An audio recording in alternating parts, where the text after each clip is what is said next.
जय हिंद दोस्तों, focus study with अभी में आपका स्वागत है। तो आज जो हमारा प्रैक्टिस सेट है वो JSSC CGL का तीसरा वाला प्रैक्टिस सेट है। आज हमने अच्छे सवालों को लिया है और आज हम करीबन वही 15 से 17 सवालों के बीच देखेंगे, क्योंकि बाकी के जो सवाल थे वो जोड़ घटाव थे और उन सवालों को यहाँ करने से कोई फ़ायदा नहीं, क्योंकि वो सवाल आपसे हो जाता है।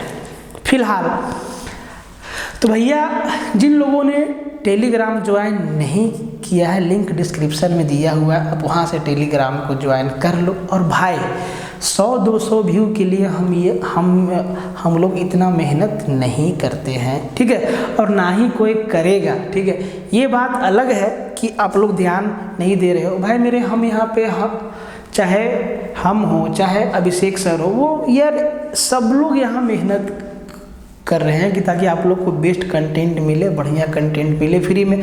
अभी प्रैक्टिस सेट से आपको इतना फ़ायदा होगा, अगर कोई इसको रेगुलर अटेंड करता है और शुरू से आखिरी तक हर वीडियो को देखता है, कंसेप्ट को समझता है, सीखता है, डाउट पूछता है, तो ना इसका फ़ायदा आपको ना एग्ज़ाम हॉल में दिखेगा कि वो जो 20 सवाल आएगा ना वो एकदम हवा हो जाएगा। चाहे कोई भी टीचर कुछ भी बोले, कुछ भी पढ़ा ले, कोई मतलब नहीं बनता है बिना प्रैक्टिस का।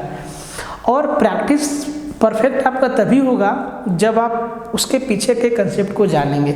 तो बहुत जल्दी हम लोग एक छोटा सा कोर्स लाने वाले हैं, इसी JSSC CGL के लिए ही आपको खबर मिल जाएगा, और जिसका प्राइस ना बहुत एकदम मिनिमम फ़ी होगा, एकदम कम से कम फी में आपको ये कोर्स दिया जाएगा। तो बहुत जल्दी आपको मिलेगा भाई, और आपसे रिक्वेस्ट है कि थोड़ा सपोर्ट करो, क्योंकि अच्छे सवाल आप आज का वीडियो पूरा देखिएगा, सवालों का लिस्ट। तो सबसे पहले हम लोग सेट देखते हैं, सेट को एनालाइज करते हैं कि क्या पैटर्न है। आज का जो सेट है ना वो झारखंड दरोगा वो भी ग्रेजुएशन लेवल का एग्ज़ाम है। इससे ना आपको JSSC का ट्रेंड मालूम चलेगा कि वो कैसा सवाल पूछता है, कैसा सवाल डालता है, ठीक है, क्या उसका मेंटेलिटी है सवाल को डालने का, क्या उसका सवाल का लेवल है। तो आज आपको ये चीज़ मालूम चलेगा। पहला जो हमारा सेट था, पहला जो हमारा प्रैक्टिस सेट था वो बिल्कुल आसान था, उसके बाद दूसरा वाला उससे थोड़ा सा अच्छा, और आज ना दूसरे वाले से थोड़ा सा ऊपर लेवल पे हम लोग काम करने वाले हैं। तो देखिए, क्वेश्चन नंबर पहला लगाते हैं, ठीक है। क्वेश्चन नंबर पहला देखते हैं, 2 सवाल एक साथ। पहला सवाल, ये आपका पहला सवाल है, ये पहला सवाल है ना। पहला सवाल कहता है कि an egg seller buys 8 dozen egg at the rate of 4 egg for RS1। एक अंडा बेचने वाला ना 8 दर्जन अंडा खरीदता है, और वो किस रेट से खरीदता है? 4 अंडा के लिए वो 1 रुपया देता है, 4 अंडा के लिए वो 1 रुपया देता है। अच्छा, 4 अंडा के लिए 1 रुपया देता है, मतलब 25 पैसा पर पीस पड़ा उसका। कहता है कि 1 dozen egg have been damaged in transportation. ले जाने में 1 दर्जन अंडा क्या है? टूट गया। 1 दर्जन अंडा क्या हो गया सर? टूट गया ले जाने में। By what rate he must sell each egg to get a profit of 5%। कहता है कि 1 दर्जन अंडा टूट भी गया, फिर भी उसको पर पीस 5% का प्रॉफिट चाहिए, तो वो पर पीस कितना पैसा में बेचेगा? कितना पैसा में बेचेगा? देखिए, ये आपका पैसा लिखा हुआ है, और जो आपका ऑप्शन है 4 वो पैसा में, 30 पैसा, 32 पैसा, 24 पैसा, 25 पैसा।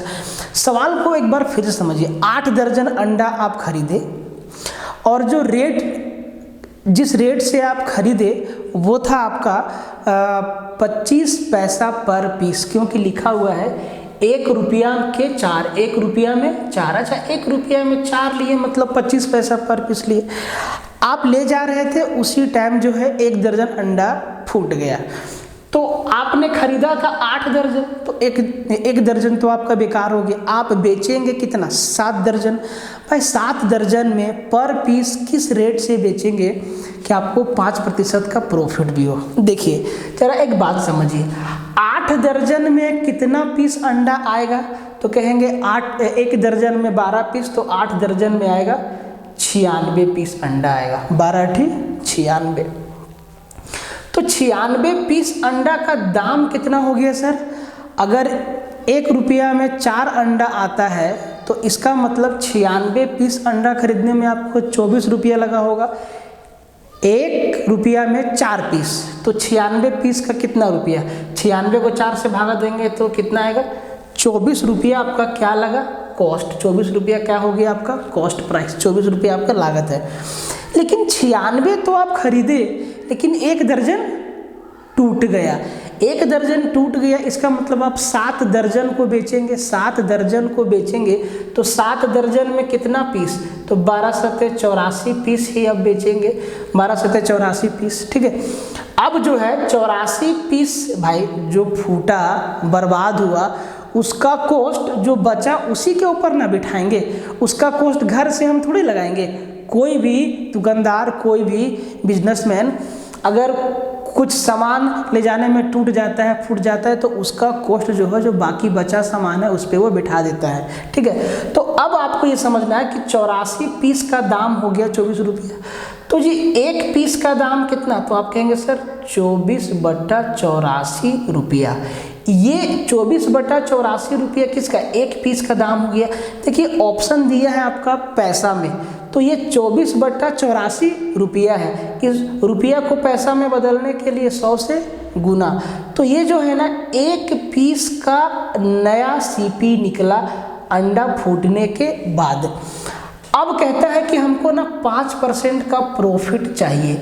इसका मतलब ये है 5% का प्रॉफिट। इसका मतलब 100 रुपये की वस्तु को वो 105 में बेचेगा। तो जी अगर हम इसका 105% कर दें, 105/100, तो अब क्या होगा देखिए भाई। तो ये आपका सीधा 100 से 100 खत्म हो गया, 100 से 100 खत्म हो गया, और ये आपका कट जाएगा भैया, कट जाएगा आपका, काट दीजिए, 12 दूने 24 और 12 सत्ते 84, और ये हो जाएगा 7 एकम 7 और 7 बचे 35, और ये 15 दूना 30 पैसा। क्या हो गया आपका? 30 पैसा पर पीस के हिसाब से आपको बेचना था। ये कैलकुलेशन आपको करना। मैंने बड़े ही आराम से समझाया आपको, नहीं तो इसके लिए बस आपको इतना सा काम करना था। अगर आपको ये सवाल एग्जाम में मिलता है और आपका प्रैक्टिस बेहतर है, तो देखिए आपको ना कुछ नहीं करना था। आपको सिर्फ एक लाइन में आपको आंसर देना था। करना क्या था आपको? 8 पीस आपने खरीदा, और 8 पीस को कैसे खरीदा आपने? तो भाई 1 रुपया के 4 पीस, मतलब 8 पीस में आया 96 अंडा। 96 अंडा का दाम तो 24 रुपया।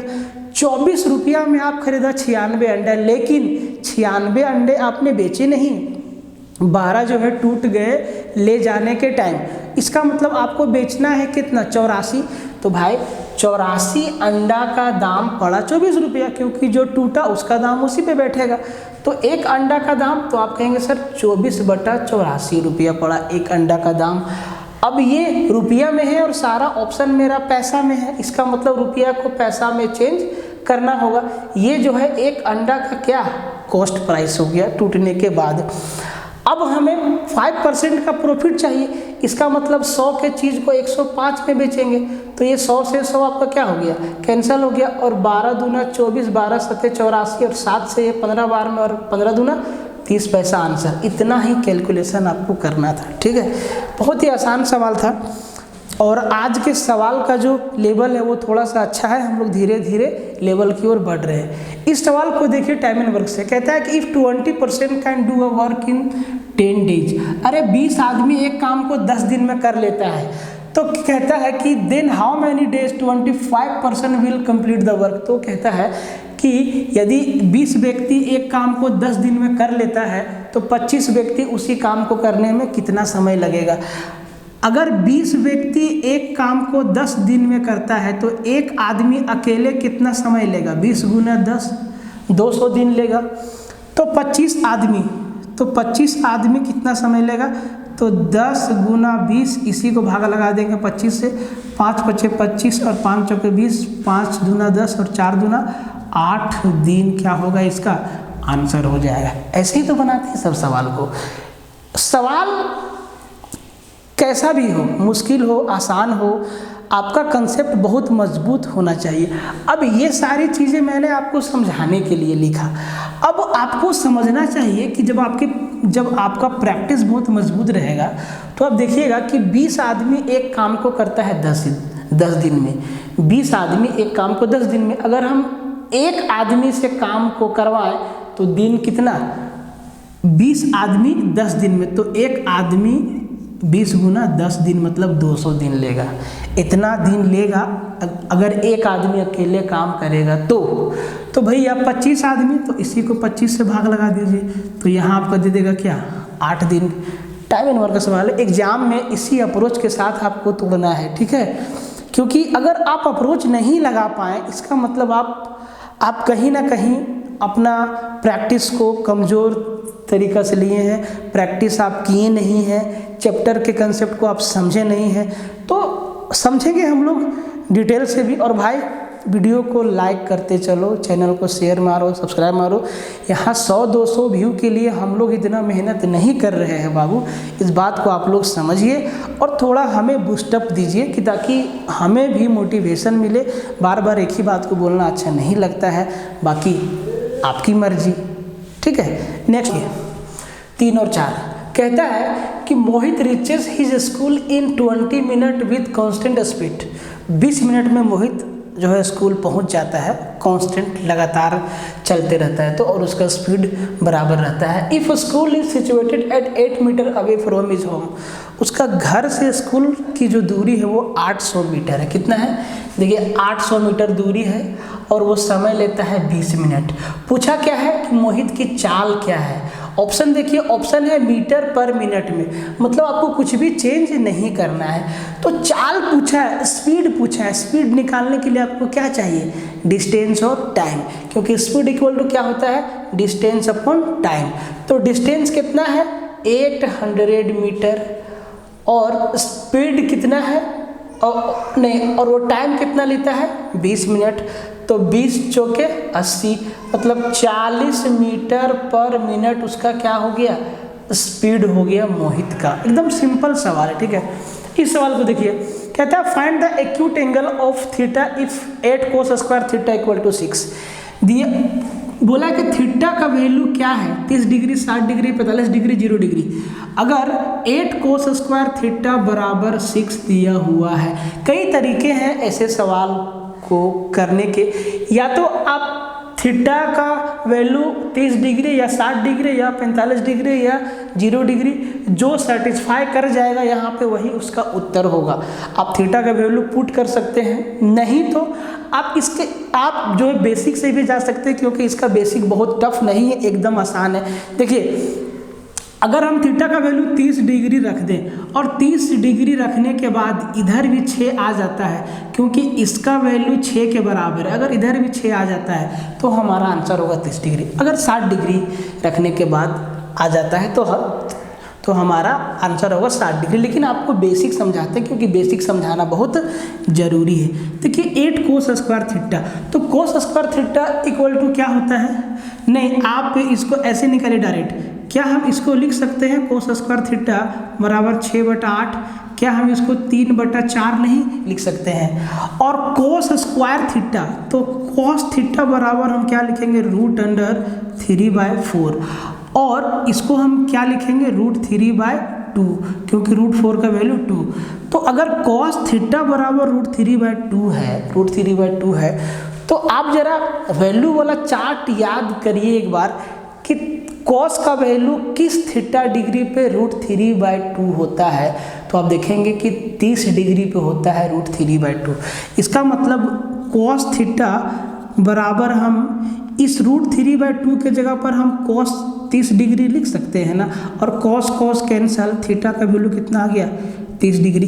तो ये इसका क्या था, बेसिक था। इसका क्या था, बेसिक था। अब अब आपको ना एग्जाम में बनाना है भाई, तो आप ऐसा अप्रोच लगाओ। देखो ये बेसिक भी आना आपको ज़रूरी है, क्योंकि बहुत जगह ऐसा होगा जहाँ पे आपको बेसिक से ही जाना पड़ेगा, तो दोनों चीज़ का जानकारी होना बहुत ज़रूरी है। आपके तर्कस में हर तरीके का तीर होना बहुत ज़रूरी है, जैसा दुश्मन वैसा तीर मारो, ठीक है। अब आप इसका बेसिक समझ गए। अब देखिए थीटा, यहाँ पे थीटा का वैल्यू हमसे पूछा है, तो इन चारों ऑप्शन में ही कोई होगा थीटा का वैल्यू। आप जरा थीटा का वैल्यू ध्यान दीजिए कि थीटा का, कॉस थीटा का सारा वैल्यू आपको याद होना चाहिए, साइन का, सेक का, टेन का, देखो डायरेक्ट याद होना चाहिए। याद रहने के बहुत फायदे हैं, ठीक है। तो अगर हम थीटा का वैल्यू 30 डिग्री ले लें पहला ऑप्शन में, तो 8 इंटू यहाँ पर 30 डिग्री और cos 30 डिग्री क्या होता है √3/2 और इसका क्या है स्क्वायर है, बराबर 6 आना चाहिए। इधर मेरा इसके इक्वल टू 6 दिया हुआ है, तो √3 का वैल्यू कितना 3 और ये हो जाएगा 8, 3/4 बराबर 6, 4 दूना 8, 3 दूना 6, 6 बराबर 6 हमारा क्या सेटिस्फाई कर गया। तो आप ऐसे भी सोच सकते हैं वैल्यू पुटिंग से। देखो वैल्यू पुटिंग ट्रिग्नोमेट्री में इतना बढ़िया चीज़ है, अगर आप समझ गए तो समझिए आपका आधा काम आसान हो जाएगा ट्रिगो का। भाई बड़ा से बड़ा सवाल सीजीएल में, सीजीएल का बड़ा से बड़ा सवाल जो है आप वैल्यू पुटिंग से कर सकते हैं, चाहे वो सीडीएस हो चाहे वो एनडीए हो। झारखंड का तो लेवल ही नहीं रहेगा, जेएसएससी का लेवल ही नहीं रहेगा, बहुत एकदम नॉर्मल लेवल रहेगा। अगर आप 9, 10 भी अच्छा से पढ़े हैं ना, तो आपका नैया पार हो जाएगा, ठीक है। तो ये दोनों के दोनों सवाल आपको समझ में आए भाई, तो आपको सब कुछ आना चाहिए, ठीक है। 2 सवाल देखिए फिर से, 6 नंबर देखिए, कहता है कि if the area of an equilateral triangle, एक समबाहु त्रिभुज का क्षेत्रफल, समबाहु त्रिभुज का क्षेत्रफल दिया हुआ है 49√3, कितना दिया हुआ है 49√3 स्क्वायर यूनिट। तो 2 सवाल यहाँ से पूछा है आपसे। पहला, find the length of each side, समबाहु त्रिभुज के भुजाओं का लंबाई पूछा है कि प्रत्येक भुजा का लंबाई क्या होगा। समबाहु त्रिभुज के प्रत्येक भुजा का लंबाई बराबर होता है।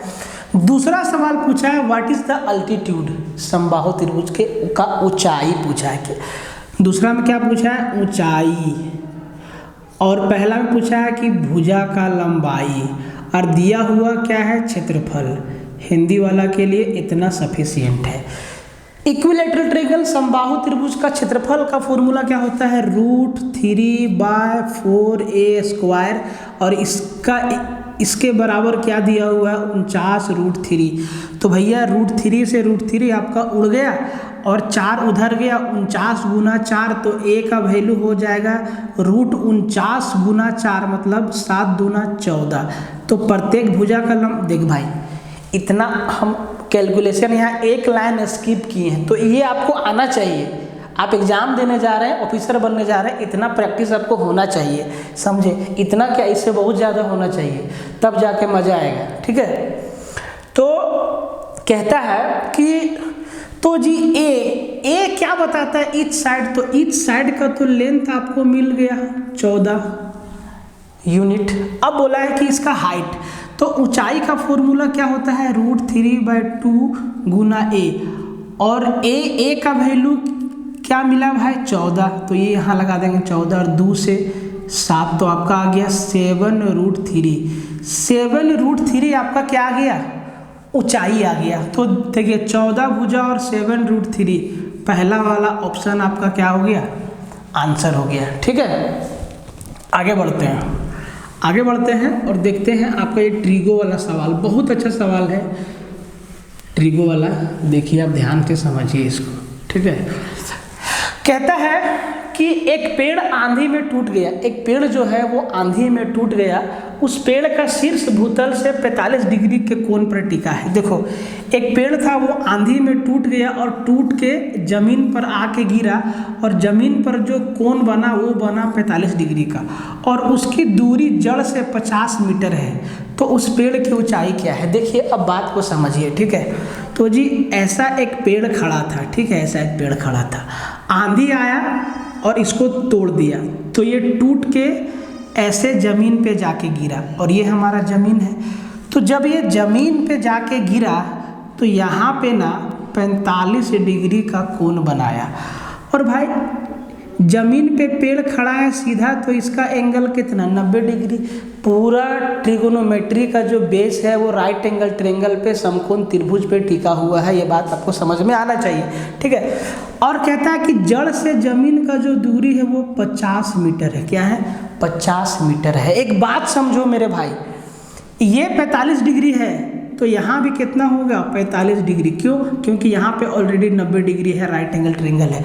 तो दो कोण बराबर है, दो कोण बराबर है, तो दोनों कोण के आमने सामने का जो भुजा है वो भी क्या होगा, इसके सामने का ये भुजा और इसके सामने का ये भुजा क्या होगा, दोनों बराबर है। इसका मतलब ये 50 मीटर तो ये भी 50 मीटर है। अब देखिए राइट एंगल ट्रायंगल में हमेशा हम टेन थीटा या कोट या साइन जैसा ज़रूरत पड़े उसी हिसाब से हम आइडेंटिटी यूज करते हैं।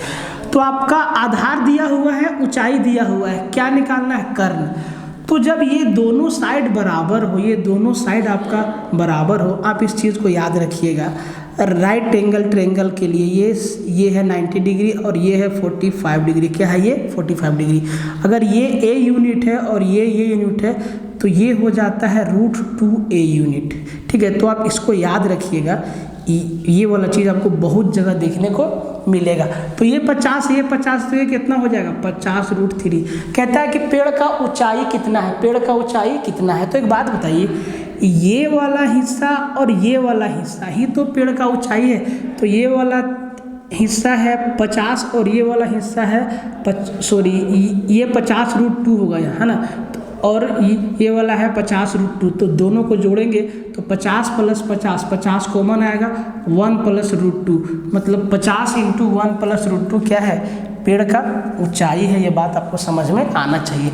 बहुत ही आसान सवाल था, इसको देखते ही आपको आंसर करना चाहिए था, देखते ही, क्योंकि एक पेड़ ऐसे खड़ा था, ठीक है, और ये यहाँ से टूट गया। जब यहाँ से टूट गया तो ये ज़मीन पर ऐसे गिरा ज़मीन पर, ठीक है। ज़मीन पे पेड़ खड़ा था तो हमेशा 90 डिग्री का एंगल बनेगा। ये एंगल दे दिया है 45 डिग्री, तो ये भी ऑटोमेटिक क्या हो जाएगा 55 डिग्री 45 डिग्री।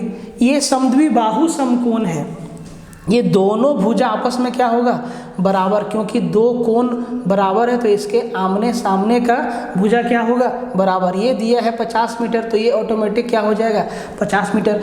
तो पेड़ यहाँ से यहाँ तक था ऊंचा, तो यहाँ से यहाँ तक कितना मिला 50 मीटर। जब दो साइड बराबर हो, जब लंब और आधार बराबर है तो ये कर्ण ऑटोमेटिक कितना हो जाएगा 50√2। ये क्या हो जाएगा 50√2। भाई कंसेप्ट है, ये छोटा छोटा चीज़ आपके जुबान पर प्रैक्टिस से खुद ब खुद आ जाएगा। ऐसे नहीं कि हम आपको हवाबाजी में बता रहे हैं। तो ये 50 तो ये 50, ये क्या हो जाएगा ऑटोमेटिक 50√2। तो यहाँ से यहाँ 50 और यहाँ से यहाँ 50√2। अब पूरा पेड़ यहाँ से यहाँ ऊंचा है, इन दोनों को जोड़ दीजिए 50 + 50√2, तो 50 आएगा कॉमन, 50 × 1 + √2 क्या हो जाएगा पेड़ का ऊंचाई। और ये पहला वाला ऑप्शन आपका क्या हो जाएगा आंसर हो जाएगा। बात समझ में आया? अच्छे से आपको समझ में आया? ये चीज़ देख लीजिए एक बार, ठीक है। देखिए एक बार दो सवाल कहता है, क्वेश्चन नंबर 8 देखिए, कहता है कि if the length of each side of a rhombus is 10 centimetre, rhombus समचतुर्भुज एरिया वाला सेगमेंट में जो पहला वीडियो था मैंने उसमें आपको एरिया का जितना भी फिगर है, एरिया में जितना भी फिगर पढ़ना है सबका डिटेल, कौन सा फॉर्मूला कहाँ पे लगेगा, कौन सा फॉर्मूला किसका होता है मैंने बताया है। तो वहाँ जाके उसको देख के और फिर इसको समझ सकते हैं। एक समचतुर्भुज का जो प्रत्येक भुजा है उसका लंबाई 10 सेंटीमीटर है। एक विकर्ण की लंबाई, समचतुर्भुज का जो एक विकर्ण है उसका लंबाई 16 सेंटीमीटर दिया है। तो बोला है कि दूसरे विकर्ण का लंबाई कितना है। तो समचतुर्भुज एक ऐसा फिगर है, एक ऐसा प्लेन सरफेस पे बना है जिसका चारों साइड बराबर होता है लेकिन चारों कोण बराबर नहीं होता है, इसीलिए इसको विषम कोण चतुर्भुज भी कहते हैं। चारों साइड तो बराबर होता है लेकिन चारों कोण बराबर नहीं होता है, ठीक है। अब चारों साइड बराबर है और अगर चारों कोण भी बराबर हो जाए तो वो कौन सा फिगर है, तो वो स्क्वायर है, वर्ग है। तो समचतुर्भुज का जब दोनों विकर्ण एक दूसरे को क्रॉस करता है, तो मैंने इसका फंडा बताया है कि इसका विकर्ण जहाँ से क्रॉस करता है वहाँ से आधा आधा में बट जाता है, ठीक है, आधा आधा में बट जाता है, और जहाँ पे मिलता है वहाँ पे 90 डिग्री का कोण बनता है, मतलब समकोण त्रिभुज का निर्माण होता है। देखिए, एक समकोण, दो समकोण, तीन समकोण, चार समकोण, और ईच साइड का जो लेंथ है वो आपका दे रखा है 10 सेंटीमीटर, 10 सेंटीमीटर और 10 सेंटीमीटर और 10 सेंटीमीटर, ठीक है। एक विकर्ण की लंबाई 16 है, तो मान लेते हैं कि ये वाला विकर्ण का लंबाई आपका 16 दे रखा है, तो 8 इधर होगा और 8 इधर होगा। अब एक ऐसा समकोण त्रिभुज है जिसका विकर्ण 10 है, मतलब हम इस फिगर को अगर ऐसे बना दें आपको समझने के लिए कि एक ऐसा समकोण, इसको हम काट के ऐसे घुमा दिए, ये वाला 8 है और इसका जो विकर्ण है 10 है, तो इसका लंब कितना हो जाएगा, 6 हो जाएगा, मतलब ये वाला हिस्सा कितना हो जाएगा। भाई पाइथागोरस थ्योरम लगाओगे, ट्रिपलेट याद है, यहाँ पे पाइथागोरस थ्योरम लगा है ना, और ये 6, 8, 10 क्या है, ट्रिपलेट है जो पाइथागोरस फॉर्मूला को सेटिस्फाई करता है। तो ये कितना हो जाएगा, 6, ये 6 है तो ऊपर भी कितना हो जाएगा, 6, और 6 और 6 क्या हो जाएगा, 12। तो जो दूसरा वाला विकर्ण है उसका लेंथ क्या है, 12 सेंटीमीटर। इसमें आपको ज़्यादा दिमाग भी नहीं लगाना, बहुत आसान क्वेश्चन है, ठीक है, और इसी तरीके से आपको एग्जाम में बनाना है। इस वाले सवाल पे ये कहता है कि angle at vertex of an isosceles triangle, isosceles triangle समद्विबाहु त्रिभुज, ऐसा त्रिभुज जिसका दो भुजा बराबर हो, ऐसा त्रिभुज को क्या बोलते हैं, समद्विबाहु त्रिभुज। तो isosceles triangle is 12 more than one of the angle at base, angle at the vertex is, ये मान लो कि ये हमारा एंगल है शीर्ष वाला, ठीक है, ये हमारा शीर्ष कोण है। कहता है कि एक समद्विबाहु त्रिभुज का शीर्ष कोण उसके प्रत्येक आधार कोण से 12 डिग्री अधिक है। अब ये दोनों इसका आधार पर का कोण है, ये दोनों इसका आधार पर का कोण है, ठीक है। ये अगर x डिग्री है तो ये भी क्या होगा, x डिग्री, ठीक है। ये दोनों साइड हमारा क्या है, बराबर है, तो बराबर भुजा के सामने का कोण क्या होता है, बराबर होता है। ये x है, ये x है, तो क्वेश्चन में बोला है कि प्रत्येक आधार कोण से 12 डिग्री ज़्यादा है, मतलब ये कितना है, x प्लस 12 डिग्री है। अब यहाँ से आपको इस शीर्ष कोण का कितना वैल्यू होगा ये आपको निकालना है। तो जी त्रिभुज के तीनों कोणों का योग कितना, 180 डिग्री, तो x plus x plus x 3x plus 12 बराबर कितना, 180 डिग्री, और यहाँ से आपको x का वैल्यू निकाल देना है, और फिर आपको आंसर कमेंट बॉक्स में करना है कि इसका राइट आंसर क्या होगा, इसका राइट आंसर कौन सा ऑप्शन होगा, ये आपको कमेंट करना है। समझ में आया? ये देख भाई, हर तरीका का क्वेश्चन आपको करना आना चाहिए, क्योंकि सवाल आने हैं 20, कहाँ से कौन सा सवाल आ जाए, छूटने ना पाए सवाल, इसीलिए मैं आपको हर तरीके का सेट आपको दे रहा हूँ। बेहतर सवाल आज ना, हर एक सवाल एकदम बेहतर है, अपने आप में बेहतरीन है। कहता है कि if tan theta equal to 4/3 then what is the value of 4 sec theta minus 3 cosec theta upon ये दिस।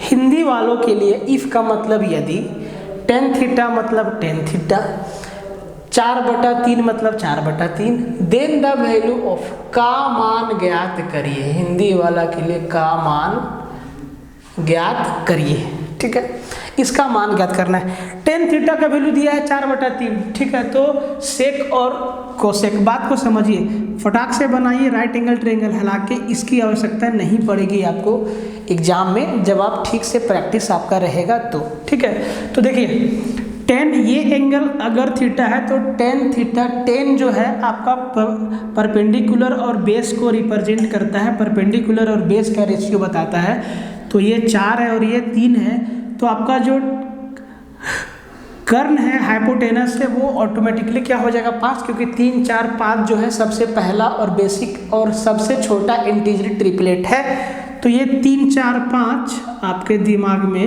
होना चाहिए, इसको याद रखिए कि आपका ट्रिपलेट है। अब देखिए आपको करना कुछ नहीं है, 4 sec थीटा, तो 4 इंटू सेक किसका रेशियो बताता है, देखो सेक ना, सेक बताता है सेक बताता है h बाय बी।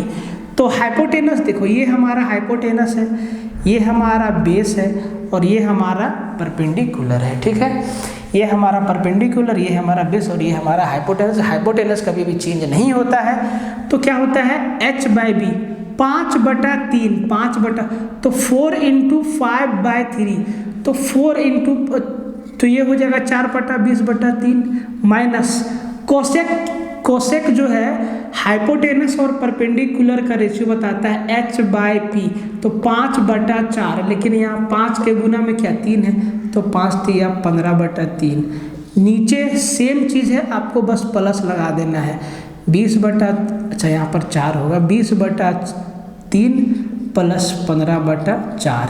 इतना सा आपको सिंप्लीफिकेशन कर देना है भैया। कितना आसान है देखिए यार, यहाँ चौक पे हो जाएगा 20 चौके 80 और 5 दिया 15, 80 में 45 गया तो आपका बच गया जी 35। क्या बच गया 35, और यहाँ बच गया 12 जो कि कैंसिल हो जाएगा, अपॉन यहाँ हो जाएगा 20 चौके यहाँ पर 45 और 80 125/12, और ये ना पलट के ऊपर नीचे चला जाएगा, मतलब 125 ऊपर जाएगा और 35 नीचे आएगा, तो ये हो जाएगा आपका 25/7।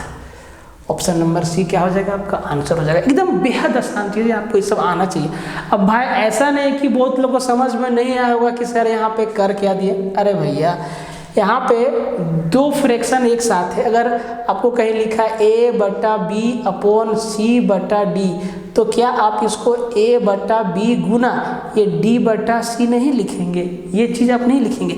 तो यहाँ लिखने की क्या आवश्यकता है भाई, आपके पास ऑप्शन है। 125 वाला पार्ट आपका ऊपर जाएगा और 35 वाला नीचे आएगा, तो हम यहीं पे काट दिए 7 बार में और 25 बार में।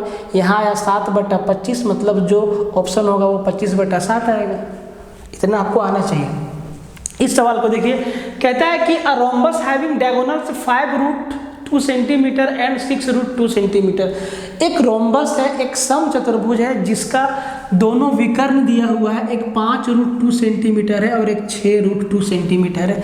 Is curve out from a square, मतलब भैया एक वर्ग है, उससे एक रोम्बस को काट के निकाला जाता है जिसका विकर्ण ये और ये दे दिया है। ठीक है, और जो स्क्वायर है, from square whose diagonal is 16√2, जिस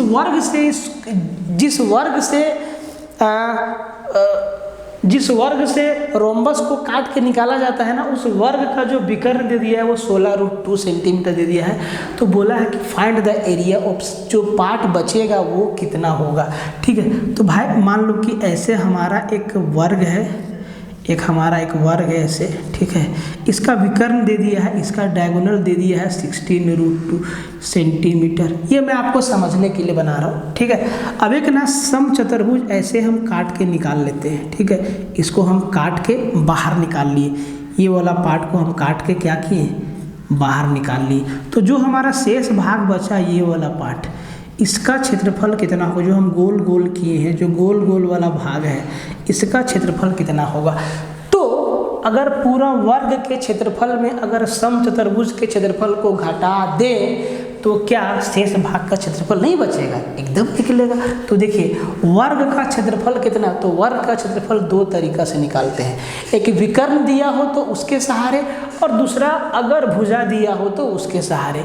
तो इस क्वेश्चन में क्या दिया हुआ है, वर्ग का विकर्ण दे दिया है 16√2 सेंटीमीटर स्क्वायर, और वर्ग का क्षेत्रफल अगर विकर्ण दिया हो तो विकर्ण का स्क्वायर बटा 2 करते हैं कि नहीं। वर्ग का एरिया ऐसे भी तो निकालते हैं विकर्ण का स्क्वायर बटा 2 से। तो जी यहाँ विकर्ण क्या दिया हुआ है 16√2 सेंटीमीटर, मतलब यहाँ से जो वर्ग का एरिया हो जाएगा वो इसका स्क्वायर बटा 2, तो 16 का स्क्वायर कितना हो जाएगा 256 और √2 का स्क्वायर 2 और अपोन में क्या 2, तो ये तो 2 से 2 हमारा कैंसिल हो जाएगा, मतलब फाइनली हमारा इसका क्षेत्रफल क्या बचा हमारा 256 सेंटीमीटर स्क्वायर। ठीक है, अब ये जो अंदर वाला पार्ट है मेरा समचतुर्भुज, इसका क्षेत्रफल, समचतुर्भुज का क्षेत्रफल कैसे निकालते हैं? Half into d1 into d2, दोनों विकर्णों के गुणनफल को 2 से भाग देते हैं और इसका भी दोनों डायगोनल आपका दे दिया है। तो जो इस वाला पार्ट है इसका एरिया होगा हाफ इंटू 2 डायगोनल, तो एक डायगोनल है 5√2 और दूसरा डायगोनल है 6√2, ये हो जाएगा सेंटीमीटर स्क्वायर। तो √2 इंटू √2 कितना होगा? 2, √2 इंटू √2 2, और ये 2 से ये 2 हमारा क्या हो जाएगा? कैंसल हो जाएगा। तो 6×5 30 सेंटीमीटर स्क्वायर। और अगर हम इसमें इसको घटा दें 30 सेंटीमीटर स्क्वायर, तो जी 256 में 30 गया तो 226 सेंटीमीटर स्क्वायर क्या बचा? ये शेष भाग जो है उसका क्षेत्रफल बचा। बहुत ही आसान सवाल था, लेकिन आपको ना कंसेप्ट आना चाहिए। कंसेप्ट नहीं आएगा तो हम कहीं ना कहीं फंस जाएंगे, और फंसना अच्छी बात नहीं है, क्योंकि आपको 20 क्वेश्चन बनाना है। अब देख लीजिए एक बार, दोनों ही बेहद आसान सवाल। अब आप बोलेंगे सर इतना कैलकुलेशन क्यों? आपको समझाना है, इसीलिए ये सारा फिगर, ये फिगर आपको समझाने के लिए, नहीं तो ये कुछ भी नहीं था सवाल, ठीक है। अब जब आप समझ जाएंगे एक बार, तो भाई प्रैक्टिस सेशन में आपको थोड़ा समझना भी है और कंसेप्ट को बिल्डअप भी करना है कि कौन सा सवाल आएगा तो कैसे हम इसको हैंडल करेंगे, ठीक है। नेक्स्ट क्वेश्चन फिर से देखिए, 2 सवाल। आज अच्छे सवाल, आज का सेट जिनका भी होगा उनको अच्छे सवालों का सामना करना होगा, क्योंकि कंसेप्ट चाहिए तभी ये सवाल आपके बनेंगे। और आज का सेट जो हमने लिया है वो लिया है आपका जो झारखंड एसआई का एग्ज़ाम हुआ था उससे, तो उसमें भी अच्छा सवाल है। पहला सवाल देखिए कि 54 सेंटीमीटर लंबे तार को मोड़कर एक समबाहु त्रिभुज बनाया गया है। एक तार है लंबा जिसका लेंथ है 54 सेंटीमीटर, उसको हम मोड़ के एक त्रिभुज बना दिए। और त्रिभुज कैसा? समबाहु त्रिभुज, इक्विलैटरल ट्रायंगल बना दिए। तो जैसे ही समबाहु त्रिभुज बनाए, मतलब तीनों भुजा क्या होगा उसका? बराबर होगा। तो अगर हम 54 को 3 भाग में बांटे तो 18, 18 और 18। पूछा है कि इसका क्षेत्रफल क्या होगा? इसका मतलब समबाहु त्रिभुज से जो प्रत्येक साइड है वो क्या है? 18 सेंटीमीटर है। अगर आपको साइड मालूम है, ए का लेंथ मालूम है, तो आप एरिया निकाल सकते हैं। एरिया का फॉर्मूला होता है √3/4 इंटू a², मतलब 18 गुना 18। तो 4 से काटेंगे 2, ठीक है। 2 दूना 4, ये 2 मतलब यहाँ 9 होगा ना, तो 9×9 81√3 सेंटीमीटर स्क्वायर इसका क्या हो जाएगा?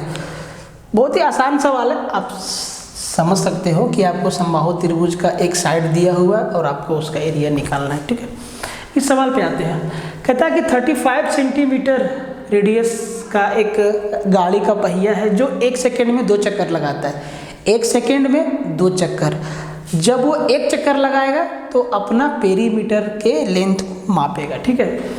तो पहिया का स्पीड क्या है? स्पीड पूछा है आपसे। तो सबसे पहले देखो, सबसे पहले तो ये बात बता कि ये पहिया है हमारा और इसका रेडियस दिया हुआ है 35 सेंटीमीटर। सबसे पहला बात कि हर एक क्वेश्चन में फिगर बनाने की आवश्यकता नहीं है। जरूरी नहीं है कि आप हर एक क्वेश्चन में फिगर को बनाएं, और बनाना भी नहीं है, जहाँ आसान है उसको आसानी से तोड़ देना है। तो जब ये 1 चक्कर लगाएगा तो अपने पेरीमीटर पे, अपने सरकमफेरेंस या पेरीमीटर कुछ भी आप कह लीजिए, उस पर घूमेगा। तो इसका पेरीमीटर क्या होता है? 2πr, और पाई का वैल्यू क्या रखना है? 22/7 गुने कितना? 35, 5 सतह 35, 7 पचे 35, 5 दूना 10, और ये 220 सेंटीमीटर। अब देखो लेंथ किस में आया? सेंटीमीटर में। ये 220 सेंटीमीटर लगाता है 1 चक्कर। 1 चक्कर बराबर 220 सेंटीमीटर। कहता है कि 1 सेकेंड में 2 चक्कर लगाता है, तो जब वो 2 चक्कर लगाएगा मतलब ये 440 सेंटीमीटर घूमेगा। और 440 हमारा क्या हो गया? डिस्टेंस। और 440 जाने में टाइम कितना लेता है? 1 सेकेंड। अब देखो, जब टाइम सेकेंड में दिया हो ना तो लेंथ हमको मीटर में चाहिए। जब टाइम सेकेंड में रहे तो लेंथ हमें मीटर में चाहिए। तो यहाँ लेंथ किस में दिया है? सेंटीमीटर में, तो सेंटीमीटर को मीटर में चेंज करने का तरीका क्या, 100 से भाग दीजिए। तो 440 को 100 से भाग देंगे तो मेरा डिस्टेंस आएगा 4.4 मीटर और टाइम हमारा क्या है 1 सेकेंड। ये आगे मेरा नया वाला। अब पूछा है स्पीड, तो चाल बराबर क्या होता है, दूरी बटा समय। दूरी कितना है 4.4 अपॉन समय क्या 1 है, समय क्या है 1 है। तो ये जो मेरा आंसर आएगा ये आएगा मीटर पर सेकेंड में, लेकिन ऑप्शन में देखिए किलोमीटर पर आवर में दिया है। तो एक बात आप ये भी समझ लीजिए कि मीटर पर सेकेंड से किलोमीटर पर आवर में जब आपको जाना हो तो मीटर पर सेकेंड में 18/5 से मल्टीप्लाई कर दीजिएगा। मीटर पर सेकेंड का जो स्पीड होगा उसको 18/5 से मल्टीप्लाई कर दीजिएगा। मतलब कहने का मतलब ये है भैया कि ये जो हमारा स्पीड आया 4.4 मीटर पर सेकेंड, इसको 18/5 से मल्टीप्लाई कर दीजिए तो अब की जो स्पीड आएगा वो क्या आएगा, किलोमीटर पर आवर में आएगा। ठीक है, किलोमीटर पर आवर में आएगा। अब इसको आप कर दीजिए 44 को हम फाइनली क्या लिखेंगे, 44/10 लिख देते हैं। 10 × 5 = 50 और 18 × 4 = 72, 18 × 4 = 72 और 7 79/50। 50 से जाएगा एक बार, बचेगा आपका 29,292, फिर आपका जाएगा 5 बार, फिर बचेगा 400 तो 8 बार। 15.8 देखिए 15.8.4 किलोमीटर पर आवर इसका क्या रहेगा, आंसर रहेगा। देखिए कैलकुलेशन आपके ऊपर है, मैं कैलकुलेशन अपने हिसाब से कर लेता हूँ, आपको भी अपने हिसाब से करना आना चाहिए।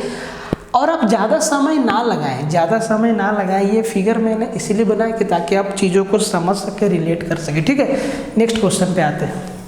देखिए 2 सवाल कहता है कि 180 का 3/4 225 के 2/3 से कितना अधिक है। बहुत ही आसान सवाल है, इंग्लिश में भी है। 2/3 of 2 to 5 is how much more than 3/4 of 180। तो कहता है कि 225 का 2/3 है, तो 225 का 2/3 2/3 ऐसे निकाल लो। 3 × 7 = 21 और 3 × 5 = 15, 75 दूना कितना आया भाई 150 आया। और 180 का 3/4 निकाल लो, 180 × 3/4, 4 से काट दो आपका 45, 4 × 16, 4 × 5 = 20 और 45 दिया 135। तो इन दोनों का डिफरेंस कितना है, 15 है और 15 आपका क्या आ गया, आंसर आ गया। ये सब आसान सवाल है, ये सब सवाल को हर कोई लोग बनाता है। इस सवाल पे ये कहता है कि ट्रेन रनिंग एट, एक ट्रेन जो है दौड़ रही है अपना, a train running at 6/13 of its original speed reaches a place in 26 hour, how much time could be he saved if he runs at normal speed. Hindi में क्वेश्चन को सुनिए। एक ट्रेन जो है अपनी चाल की 6/13 चाल से चल रही है और वो जो है डेस्टिनेशन जहाँ पहुँचना है वहाँ उसको 26 घंटा का समय लगता है। पूछता है कि अगर ट्रेन अपनी चाल से चलती तो कितना समय बचा लेती। इस सवाल को बनाने का 2-3 तरीका है। तो जो आपको एग्जाम में बनाना है वो ये है कि ट्रेन जो है अपना चाल का 6/13 स्पीड से चल रही है, 6/13 स्पीड से चल रही है। इसका मतलब ये है कि ट्रेन का ओरिजिनल चाल है 13 लेकिन वो चल रही है 6 से। मान लेते हैं कि ट्रेन का जो स्पीड है वो 13 किलोमीटर पर आवर है ओरिजिनल, लेकिन वो चल रही है 6 से। ठीक है, तो इसी 13 का वैल्यू क्या दिया हुआ है 26, तो 1 का वैल्यू कितना हो गया 2। अगर 13 का वैल्यू 26 है तो 1 का वैल्यू कितना है 2। अगर ट्रेन अपना ओरिजिनल चाल से चलती मतलब 13 से चलती तो कितना समय बचा लेती भाई मेरे। अभी यहाँ पे अंतर कितना है 7 का अंतर, इसका मतलब ये 7 समय बचाती और अगर 1 का वैल्यू 2 है तो 7 का वैल्यू 14 घंटा जो है ये समय आपका ट्रेन जो है बचा लेती है। और विस्तार से हम लोग देखेंगे ये जो आपका ये तरीका है ये बहुत ही बेहतर है। अगर आप इसको समझ गए तो बहुत ही बल्ले बल्ले है। जब हम ट्रेन आपका पढ़ाएंगे तो ऐसे कई ऐसे मेथड हैं जिससे आप सवालों को बहुत ही आसानी से और बहुत ही जल्दी तोड़ सकते हैं। ठीक है, नेक्स्ट क्वेश्चन तो देखिए, बड़ा ही अच्छा सवाल है। और भाई जो मैंने सेट उठाया था झारखंड का, उसमें ये 14-15 कुछ सवाल थे जो अच्छे लेवल के थे, बाकी का सवाल जोड़ घटाव गुना भागा है, तो उन सवालों को हमने नहीं लिया, क्योंकि जो सवाल आपसे हो जाएगा वो मुझे मालूम है, जोड़ घटाव गुना भाग वाला सवाल सबसे हो जाएगा, तो उसमें क्यों दिमाग लगाना है, वो सवाल आपसे हो जाएगा। तो अच्छे अच्छे सवाल जो भी होंगे मैं हमेशा उन्हीं को लेके आता हूँ। जैसे ये सवाल कहता है कि 80 मीटर ऊंची एक चट्टान के शिखर से देखने पर एक मीनार के शिखर तथा तल, शिखर मतलब टॉप, और बॉटम का जो अवनमन कोण है, एंगल ऑफ डिप्रेशन है, वो आपका 30 डिग्री है और 45 डिग्री है। 30 डिग्री है और 45 डिग्री है। तो मीनार की ऊंचाई ज्ञात करिए। सवाल कुछ ऐसा है कि मान लीजिए कि एक ऐसे चट्टान है, ठीक है, ये ज़मीन है, यहाँ से ज़मीन है, और ये ना ऐसे एक चट्टान है, और आप यहाँ पे बैठे हुए हैं, और आपके सामने ऐसे एक खड़ा है शिखर, मीनार खड़ा है बड़ा सा, ठीक है, मीनार खड़ा है, एक हाइट है, ठीक है, टावर है एक। तो आप एक बार यहाँ से टावर के शीर्ष को देखते हैं यहाँ पे, और एक बार यहाँ से आप टावर के बॉटम को देखते हैं यहाँ पे। ऐसे आप देखते हैं, एक बार आप इधर देखते हैं और एक बार आप इधर देखते हैं नीचे वाला पार्ट में, ठीक है। तो जब आप ऊपर देखते हैं ना, तो जो कोण बनता है वो 30 डिग्री। ठीक भाई, ये हमारा आधार है, तो एक आधार मेरा यहाँ भी बनेगा हमेशा, डिटेल में आपको चैप्टर में बताऊंगा, ठीक है। तो जब जो यहाँ वाला एंगल है वो पहले बनता है 30 डिग्री और फिर बनता है कितना, 45 डिग्री, ठीक है। तो यहाँ 45 है, तो हमारा ये 45 डिग्री ये होगा, क्योंकि ये पूरा एंगल हमारा कितना होगा, 90 डिग्री का होगा। जो आपका चट्टान का चोटी है यहाँ से यहाँ, इसका लेंथ दिया हुआ है 80 मीटर। अगर ये 80 मीटर है तो यहाँ से यहाँ तक भी कितना होगा भाई, ये भी आपका 80 मीटर है। अब आप जरा ध्यान दीजिए कि ये 90 है, तो ये भी मेरा 90 है, ये भी मेरा 90, ये भी 90 है। अंदर एक स्क्वायर ही तो बनेगा, ठीक है, या एक रेक्टेंगल ही तो बनेगा। तो अगर ये एंगल 45 है तो ये भी 45 डिग्री होगा, क्योंकि ये हमारा कितना है, 90 डिग्री है। अब देखिए, बराबर कोण के आमने सामने का भुजा, अगर ये मैं आपको फिगर ऐसे निकाल के बता दूं, ऐसे, ठीक है, ये वाला फिगर मैंने इसको नीचे निकाला, ये भी 45 डिग्री और ये भी 45 डिग्री। इसका मतलब ये है कि ये दोनों भुजा आपस में क्या होगा, बराबर होगा, क्योंकि बराबर कोण के आमने सामने का भुजा क्या होता है, बराबर होता है। तो अगर ये 80 है तो ये भी हमारा क्या होगा, 80 होगा, तो ये भी हमारा क्या होगा, 80 होगा, ठीक है। तो यहाँ से यहाँ का भी लेंथ हमारा क्या होगा, 80 मीटर ही होगा। अब देखिए, तो यहाँ से यहाँ का लेंथ तो हम यहाँ से निकालें, और ये लेंथ हमें इस ट्रायंगल के एंगल से मालूम चला कि ये भी मेरा 80 मीटर चौड़ा होगा। अब अगर हम ये लेंथ निकाल लें तो जी देखो, इसको हम अलग करते हैं काट के आपके लिए, कि ये हमारा 30 डिग्री है और ये हमारा 80 मीटर है। तो ये यहाँ से यहाँ परपेंडिकुलर क्या होगा, तो लगा दीजिए tan 30 डिग्री। tan 30 डिग्री बराबर क्या होता है, परपेंडिकुलर बटा बेस, और बेस मेरा क्या 80 है, और tan 30 का वैल्यू क्या 1/√3 बराबर p बटा 80, ठीक है। तो p हमारा कितना हो जाएगा, p हो जाएगा 80/√3। तो यहाँ से यहाँ का लेंथ क्या निकला, 80/√3, ठीक है, 80/√3। अब ध्यान दीजिए, पूरा मीनार का ऊंचाई, तो यहाँ से यहाँ 80 जोड़ दीजिए, 80 + 80/√3, और ये सेम चीज़ आपका ऑप्शन में दिया हुआ है, 80 + 80/√3, ठीक है। तो ये कुछ सवाल थे आज के सेशन के, और सवालों में दम नहीं था।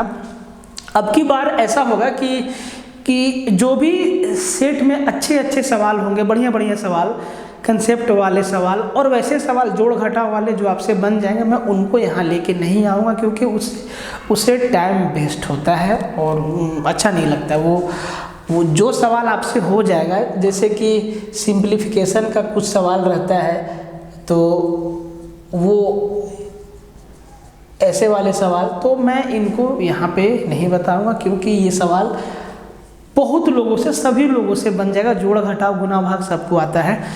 तो मैं आइंदा से जो भी आपका कंसेप्ट वाला सवाल होगा, अच्छे अच्छे सवाल होंगे, जिन सवालों में आप फंसेंगे उनका मैं कंप्लीट 20 सेट लेके आऊँगा, ठीक है। तो दोस्त वीडियो को लाइक करते रहिए, शेयर मारते रहिए। और भाई 100-200 व्यू से क्या होगा, 100-200 व्यू के लिए हम लोग इतना मेहनत कर रहे हैं क्या? ये 100-200 व्यू के लिए हम लोग ये हिंदी इंग्लिश में लिख रहे हैं क्या? नहीं ना दोस्त। तो थोड़ा सा यार रीच बढ़ाओ, चैनल को थोड़ा बड़ा बनाओ, ताकि आपको और भी बेहतर कंटेंट मिला। ये चैनल आप ही के लिए समर्पित है। इससे किसको फ़ायदा हो रहा है? आपको फ़ायदा हो रहा है। आपको फ़ायदा होगा, आने वाले लोगों को फ़ायदा होगा, जो लोग जुड़ेंगे उनको फ़ायदा होगा जीके जीएस में, मैथ्स में। तो थोड़ा सा रीच को बढ़ाइए। और वीडियो देखने के लिए बहुत बहुत धन्यवाद। जोहार। आप ना एक काम करिएगा कि मैं आपको बार बार कहता हूँ कि अगर कैलकुलेशन में कहीं भी मिस्टेक है तो आप उसको कमेंट में ज़रूर करिए। और जो मैं क्वेश्चन आपके लिए छोड़ता हूँ यहाँ पे, आप उस क्वेश्चन को भी शिद्दत से लगाइए और कमेंट बॉक्स में आप एक बार उसका आंसर लिख दीजिए। लिखने से होगा क्या कि हमें पता चल जाएगा कि हाँ, लोगों ने सवाल को बनाया और आपसे भी सवाल एक बार सॉल्व हो जाएगा। तो फ़ायदा है इसमें। तो ऐसे सवालों को आप छोड़िए मत और उसको अच्छे से लगाइए, ठीक है। तो आज के लिए यहीं रखते हैं, तब तक के लिए जोहार, जय झारखंड।